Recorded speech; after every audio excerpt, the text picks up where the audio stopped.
Jesús sobre todas las cosas, sobre todos los poderes. Ese es el tema central del estudio de la lección de esta semana.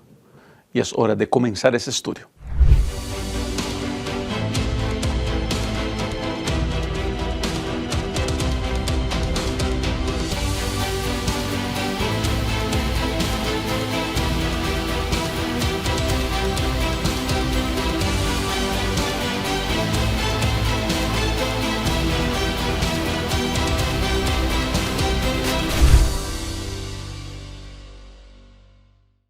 Bienvenida, querida amiga, querido amigo, a mi canal. Soy el pastor Rubén Bullón y es un gusto darle la bienvenida aquí. Este video es el estudio de la lección de la escuela sabática, lección de número 3, que trae como título El poder del Jesús exaltado. Vamos a comenzar con el verso para memorizar. Acompañe por favor en pantalla. Mediante el Espíritu Santo, los creyentes pueden conocer la incomparable grandeza de su poder hacia los que creemos, según la acción de su potencia. Ese poder Dios lo ejerció en Cristo cuando lo resucitó de los muertos y lo sentó a su diestra en los cielos. Efesios 1, 19 y 20. Una de las grandes batallas que los efesios tenían era en aceptar que el poder de Cristo estaba por encima de todos los poderes. Tenemos que recordar que la fe cristiana era algo muy nuevo. El contexto cultural de esos hermanos de Efesios era vivir en un lugar donde la magia, donde las hechicerías eran abundantes, donde había la adoración a una diosa que se imponía sobre todos los demás y que muchos otros pequeños dioses disputaban la atención de ese pueblo. Es en medio a esa Babilonia de deidades que aparece entonces una fe única que dice que solamente hay un Dios. Los efesios tenían mucha dificultad con eso. Es por eso que Pablo en esta sección del libro comienza a hablar de la soberanía del Señor Jesucristo. Querida amiga, querido amigo, es muy importante que en tu vida reconozcas la soberanía de Cristo.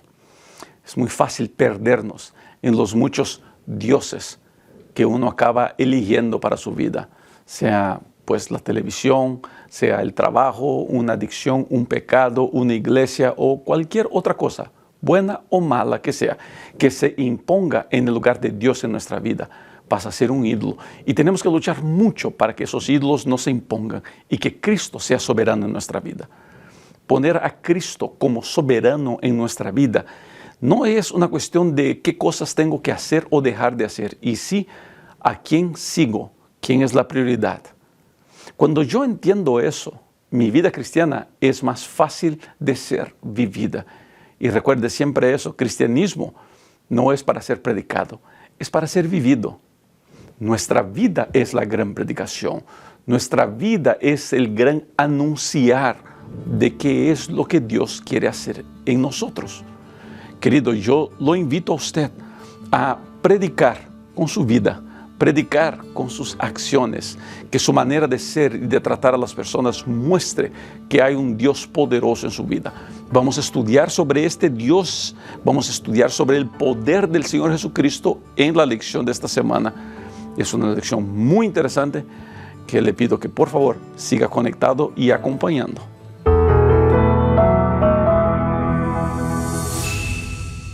Por favor, acompañe en pantalla la lectura de la Biblia. Por eso yo, por mi parte, desde que me enteré de que la fe que tienen en el Señor Jesús y del amor que demuestran por todos los creyentes, no he dejado de dar gracias por ustedes al recordarlos en mis oraciones. Efesios 1, versos 15 y 16. Sin lugar a duda, la oración era parte constante de la vida del apóstol Pablo. Esa quizás sea una de las más preciosas enseñanzas que encontramos en el ministerio del apóstol.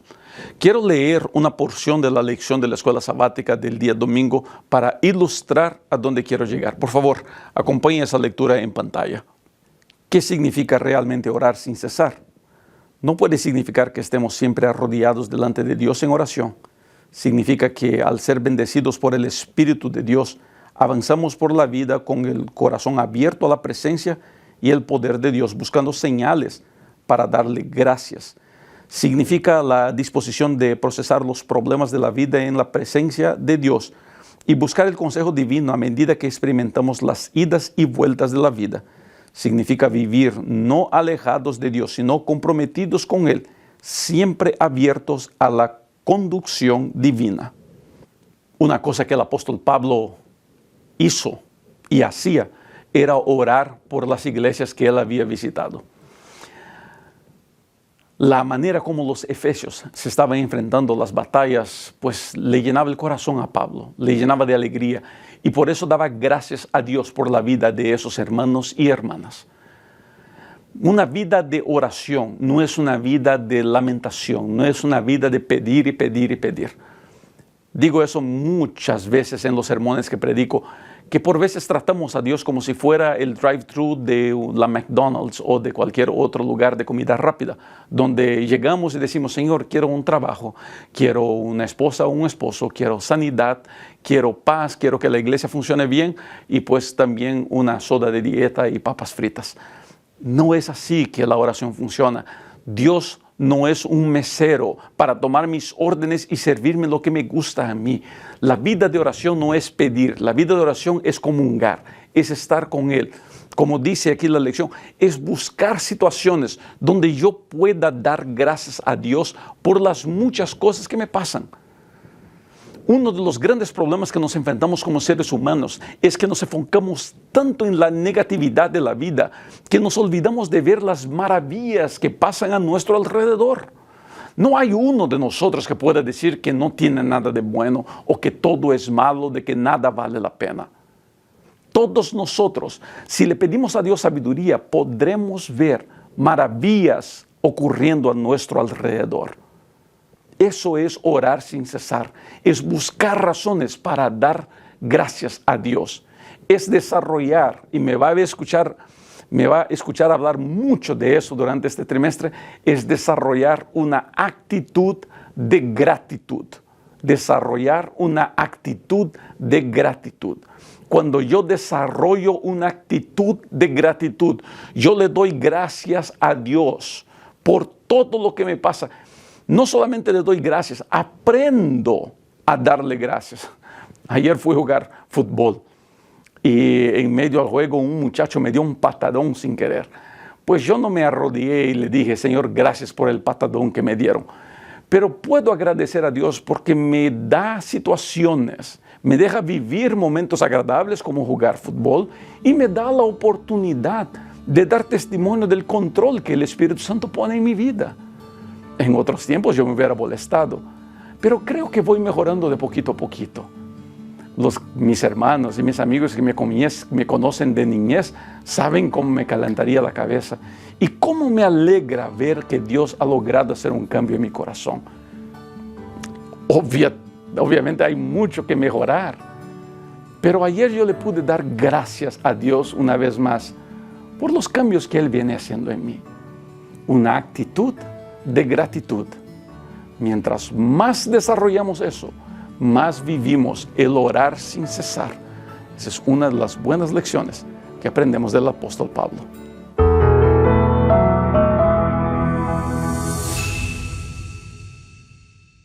Una vez más, comencemos este estudio con la lectura de la palabra de Dios. Por favor, acompañe en pantalla. Pido que el Dios de nuestro Señor Jesucristo, el Padre glorioso, les dé el espíritu de sabiduría y de revelación para que lo conozcan mejor. Pido también que les sea iluminado los ojos del corazón para que sepan a qué esperanza Él los ha llamado, cuál es la riqueza de su gloriosa herencia entre pueblo santo, y cuán incomparable es la grandeza de su poder a favor de los que creemos. Ese poder es la fuerza grandiosa y eficaz. Efesios 1, los versos 17 a 19. Una de las cosas que vemos es Pablo orando de manera muy intencional para que los efesios pudieran crecer en su fe. Orar por mi prójimo es algo muy importante. Orar por mi prójimo es algo que me ayuda en mi crecimiento personal. No hay ninguno de nosotros que esté en una situación tan mala que no pueda orar por otro. La lección hace esta porción de manera muy didáctica y me voy a dar el permiso de leer la lección. Usted va a acompañar la lectura en pantalla mientras voy a comentar cada uno de los aspectos que el apóstol Pablo quiere aquí trabajar con los efesios. Acompañe, son 3 razones, acompañe la primera razón ahora en pantalla. Cuando Pablo ora para que ellos se percaten de la esperanza a que fueron llamados, ora con el fin de que estén atentos a las intervenciones pasadas que Dios ya ha realizado para su salvación, al glorioso futuro que Él ha ideado para ellos. Primeramente, Pablo quiere que el Espíritu les ayude a los efesios a tener en cuenta no solamente lo que Dios ya hizo por ellos, y sí también lo que Dios va a hacer por ellos. Por veces nosotros tenemos dificultad en nuestra caminata religiosa justamente por este problema, porque nos enfrentamos un momento muy difícil, nos enfrentamos una batalla muy intensa, muy dolorosa, y nos olvidamos lo que Dios ya hizo en nuestra vida y nos olvidamos de lo que Dios tiene preparado para nosotros. La oración de Pablo por los efesios es una oración que deberíamos hacer por nosotros todos los días. Señor, ayúdame a nunca olvidar lo que ya hiciste en mi vida de maravilloso y lo que has prometido que harás en mi vida en el futuro. Tener eso claro nos ayuda a seguir avanzando. Vamos a la segunda razón. Acompañe en pantalla, por favor. Cuando ora para que perciban la riqueza de su gloriosa herencia en los santos, tiene en mente la idea veterotestamentaria de los creyentes como herencia de Dios. Desea que sepan que no solo poseen una herencia de Dios, sino además son la herencia de Dios. Y Pablo quiere que entiendan su valor para Dios. Una vez más, el apóstol Pablo hace cuestión de pedir al Espíritu Santo de que intervenga en la vida de los efesios para ayudarlos a recordar el valor que tienen. En un mundo donde las personas valen la ropa que tienen o la cantidad de seguidores que tienen en medios sociales o los likes que le apretaron en su foto, en un mundo donde los valores son muy superficiales, es muy importante recordar que no solamente tenemos una herencia de Dios y eso nos hace hijos y hijas de Él, y sí también que somos la herencia de Dios, somos obra prima, somos preciosos a los ojos de Dios. Querido, no importa lo que el mundo diga, tú eres muy preciosa, tú eres muy precioso, Dios te ama de una manera muy especial. Por favor, jamás te olvides de eso. Tu valor no está en la ropa que vistes, en la casa que tienes o en el auto que maneja. Tu valor no está en los muchos ceros o en las faltas de ceros en tu cuenta bancaria. Tu valor está en todo lo que Cristo hizo por ti. Él vino, Él vivió, Él sufrió, Él murió. Su sangre fue derramada para pagar el precio de tu libertación y de tu felicidad. Querido, vales mucho. Pastor, pero me siento tan pequeño. Pues todos nos sentimos así una que otra vez, de ahí la importancia de pedir, oh Espíritu Santo, ayúdame a tener siempre claro el valor, mi valor y lo que Cristo ha pagado por mí. Vamos a la tercera razón por la cual el apóstol Pablo ora. Acompaña por favor en pantalla.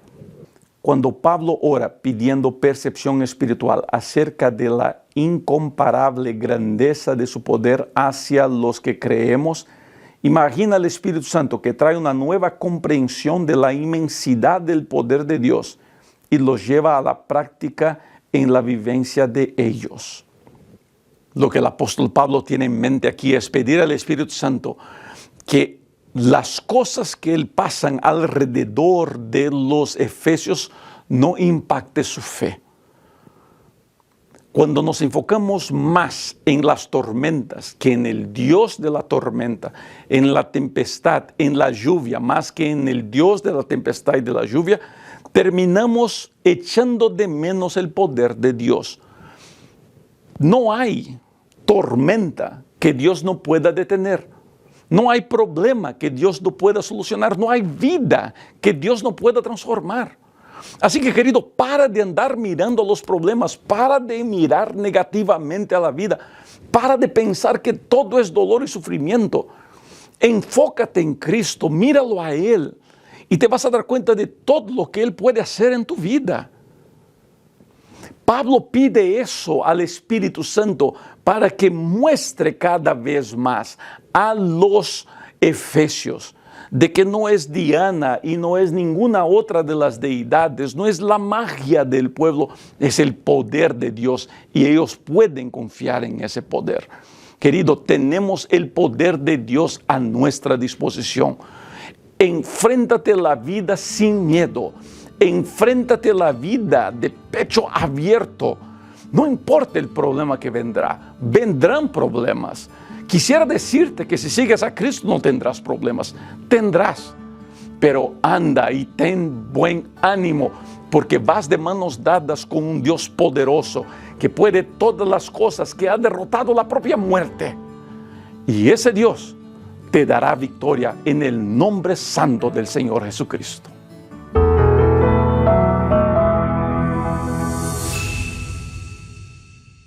Por favor, acompañe la lectura de la palabra de Dios en pantalla.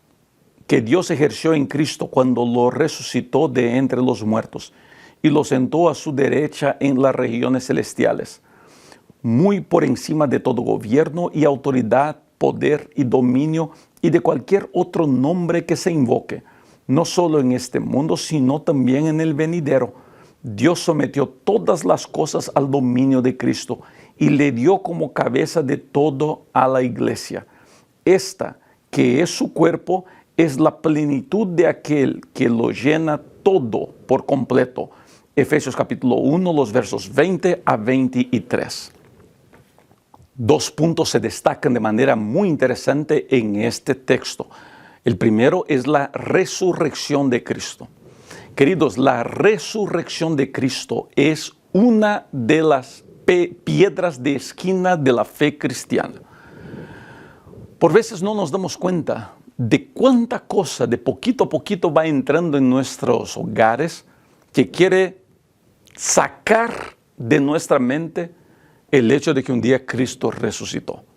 Por ejemplo, las ideas mal explicadas o las ideas por veces predicadas en televisión, en novelas, en películas, de vida después de la muerte, sea por ir al cielo o por reencarnaciones, son teorías, son ideas que van contra la palabra de Dios. La palabra de Dios es muy, pero muy clara en lo que pasa al hombre, al ser humano después de la muerte. Cambiar la perspectiva bíblica de lo que pasa después de la muerte es de alguna manera sacar de centro la resurrección del Señor Jesucristo. Cristo resucitó y una de las razones es para mostrarnos cómo será en aquella mañana gloriosa de su venida, cuando los justos resucitarán. Cristo resucitó como una demostración de la resurrección por ocasión de su venida.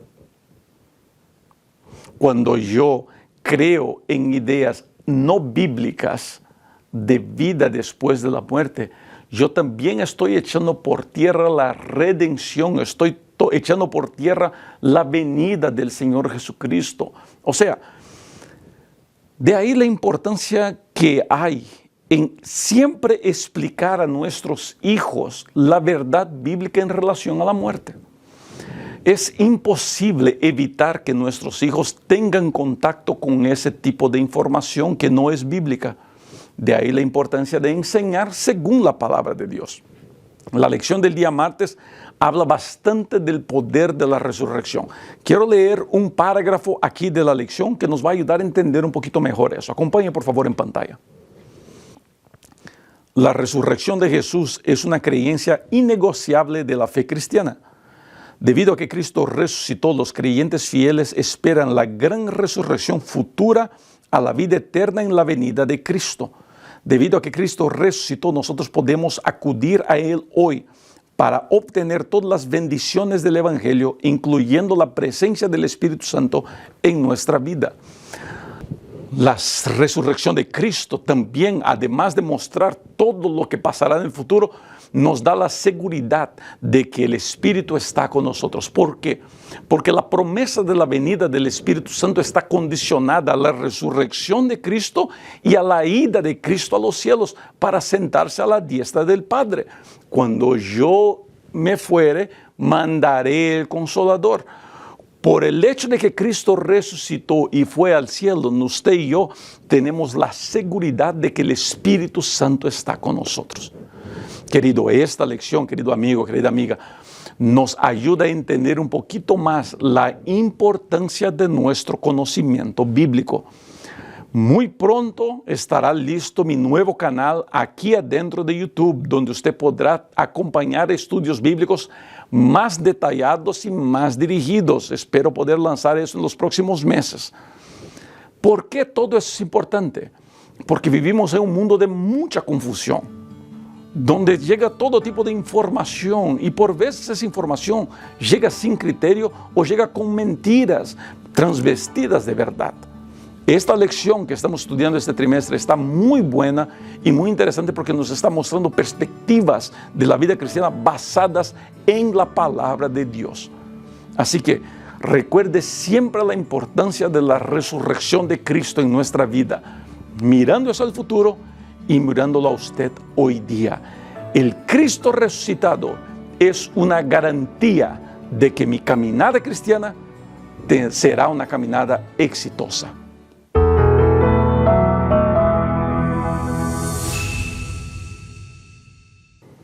Una de las características de la ciudad de Éfeso, además de la idolatría y de la adoración a Diana, era la magia. Era un lugar muy dado a magia por las informaciones que tenemos, no solamente históricas, y también de la Biblia. ¿Por qué es importante hablar un poquito de esto? Porque la carta de Pablo a los Efesios hace referencia a una profecía de Salmos, donde dice que Dios sentó a Cristo a su derecha. Cristo está por encima de todo. ¿Está bien? Él está a la diestra del Padre. Cristo está por encima de la idolatría, está por encima de las magias. Pastor, pues es que hoy día, 2023, nosotros no tenemos ni idolatría ni magias. Me gustaría decir que usted tiene razón. Infelizmente no es así. Quizás nuestra idolatría no sea a ídolos o a dioses griegos, pero todavía tenemos un sinfín de idolatrías, sean a tradiciones, sean a personajes o a personas.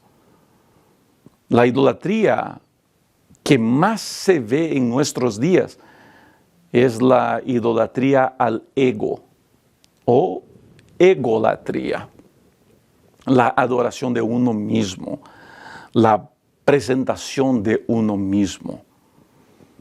Además de eso, vivimos en tiempos donde hay una polarización política, donde uno quiere probar que la derecha tiene razón y el otro quiere probar que la izquierda tiene razón. Familias se han dividido, amigos han destruido amistades en la inútil batalla de ver quién es que tiene la razón. Vivimos como que si un sistema de gobierno fuera la solución de la humanidad, como si una línea de gobierno fuera la solución de los más débiles y marginalizados. Todos los partidos políticos claman para sí la solución de todos los problemas de la humanidad. Creer que un presidente o un partido político, por bueno que sea, es la solución para el ser humano, es creer en un cuento de hadas o una historia de mitología. Cristo está por encima de todo y la única solución para el mundo es Cristo. ¿Cómo sería genial que todo el mundo entendiera que en Cristo está la solución de todos nuestros problemas? Pasa que al mundo no le gustan las soluciones fáciles. Y la gracia es una solución fácil, donde tú no tienes que hacer absolutamente nada, lo único que tienes que hacer es aceptar. Por eso algunos religiosos quieren hacer de la vida cristiana aún más difícil, porque no es posible que sea tan fácil así, pero así es de fácil. Aceptar, no rechazar. Cristo es todo, Él es la solución. Para los efesios, Pablo presenta de esa manera, porque muchos de los efesios estaban comenzando a inclinarse por las magias. Hechos, el capítulo 19, cuenta la historia de gente que trajo libros de magia para quemarlos cuando escucharon el Evangelio, o de otros que quisieron clamar el nombre de Jesús y de Pablo para hacer exorcismos. Los efesios comenzaban a inclinarse a volver a eso y la carta de Pablo los trae otra vez diciendo, Cristo está por encima, Él resucitó y ahora está a la diestra del Padre. No tienen que confiar en otra cosa sino en Cristo.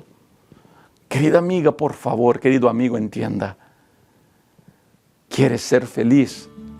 Deposita toda tu confianza en el Señor Jesucristo. Cree en Él de todo tu corazón. Es fácil, no es difícil. Pero por favor, no eches de menos la fe en el Señor Jesucristo porque es una fe fácil. Porque parece una mentira, una ilusión. La salvación es gracia, sencillo, fácil. Lo único que tienes que hacer es aceptar. Queridos, no compliquemos la caminata religiosa de nadie. Avancemos siempre seguros de que tenemos un Dios poderoso que nos quiere guiar y que nos quiere bendecir.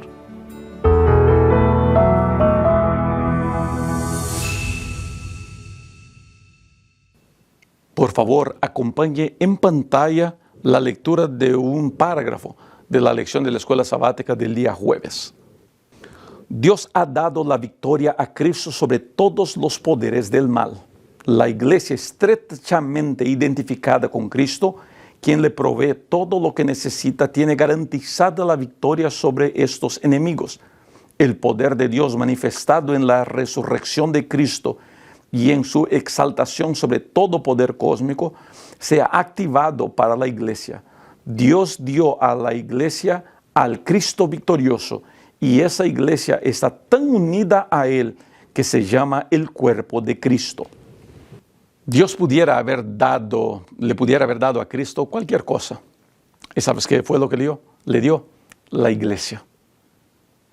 Ahora, no le dio la iglesia adventista, ni tampoco la iglesia bautista, ni tampoco la iglesia presbiteriana, metodista o asamblea de Dios.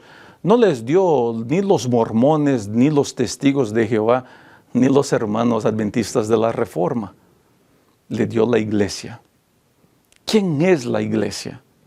La iglesia somos usted y yo, que creemos en el nombre del Señor Jesucristo. La iglesia somos usted y yo, que creemos que la Biblia es la palabra de Dios. No, yo no soy ecuménico. Tampoco soy un liberal de teología liberal. No. Lo que la lección nos quiere mostrar es que a todo aquel que ha confesado el nombre del Señor Jesucristo ha sido hecho iglesia, hijo y hija de Dios, herederos y heredad. ¿Te das cuenta? Y lo que Dios hizo fue poner a Cristo como cabeza de esta iglesia y la iglesia como cuerpo de Cristo, para mostrar la unidad que debería de haber entre Cristo y nosotros. Usted y yo somos cuerpo de Cristo. Usted y yo somos parte de lo que es esta iglesia. Querido, ¿Sabes qué es lo que viene a mi corazón ahora? ¿Cómo sería bonito que todos aquellos que no conocen de Cristo pudieran ver en nosotros unidad? Vuelvo a repetir, unidad de Cristo con su cuerpo, de Cristo con la iglesia, la cabeza con el cuerpo. Cada miembro del cuerpo haciendo su parte. Cada miembro del cuerpo siguiendo con su misión. Nuestra unidad es avanzarnos con el Evangelio. Quizás de maneras diferentes. Estos días me escribió, y comenté eso estos días en mi Instagram, me escribió un hermano que tiene un canal en la internet y me ha hecho duras críticas. Yo entiendo, el hermano, un hombre sincero, hemos intercambiado varias cartas, veo que es un hermano muy sincero, muy honesto en lo que dice, pero aún así me ha desferido muchas críticas. Ahora, y aquí es donde quiero mostrarles la unidad. Es posible que ese hermano y yo nos sentemos a la mesa a comer unas ricas pupusas, aunque estemos en desacuerdo. Aunque él ve el mundo de una manera y yo de otra, aunque la manera por la cual él entiende la Biblia sea una y por la manera que yo entiendo la Biblia sea otra. Eso no quiere decir que él tiene que vestirse como yo o yo tengo que vestirme como él. Eso quiere decir, unidad quiere decir que podemos caminar juntos, siempre levantando el estandarte del Señor Jesucristo.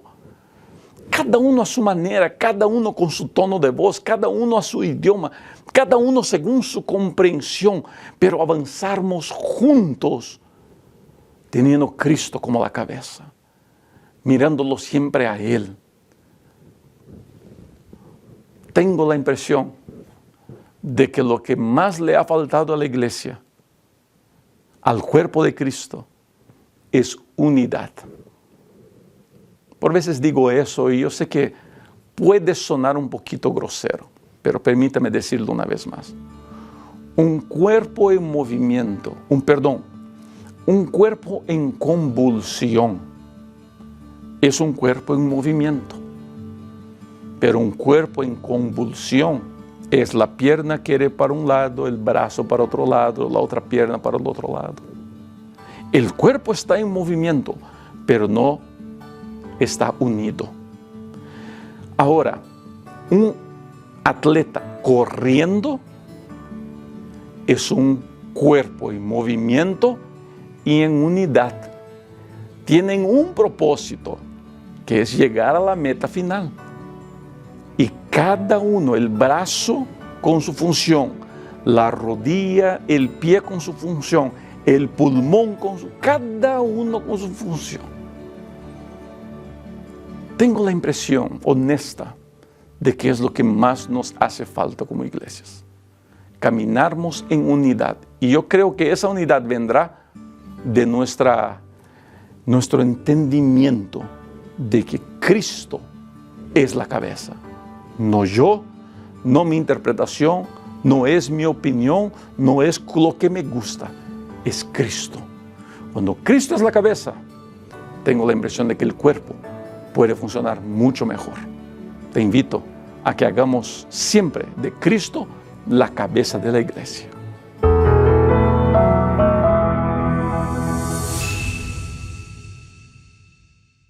No hay nada más poderoso que el nombre del Señor Jesucristo.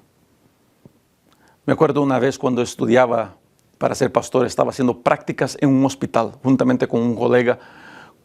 Y al final, cuando salimos del hospital, encuentro a ese colega y estaba en shock. Y tenía lágrimas en sus ojos. Y le pregunto, ¿qué fue lo que pasó?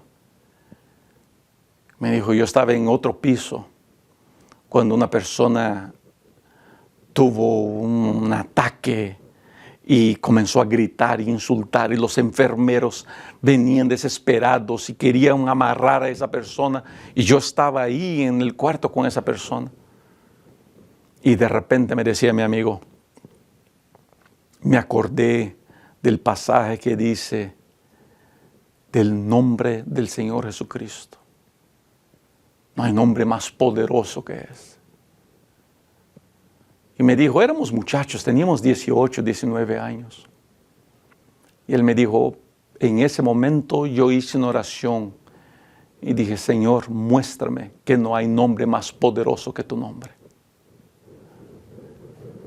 En ese momento, me contaba mi amigo, él dijo, en el nombre del Señor Jesucristo, acálmate. Y esa persona instantáneamente se calmó. Los médicos, los enfermeros se asombraron. Ellos no escucharon lo que mi amigo dijo. Él dijo en su corazón nomás.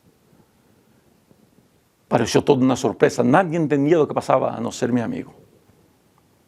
Y me contaba con lágrimas en los ojos cómo pude dudar del nombre de Cristo.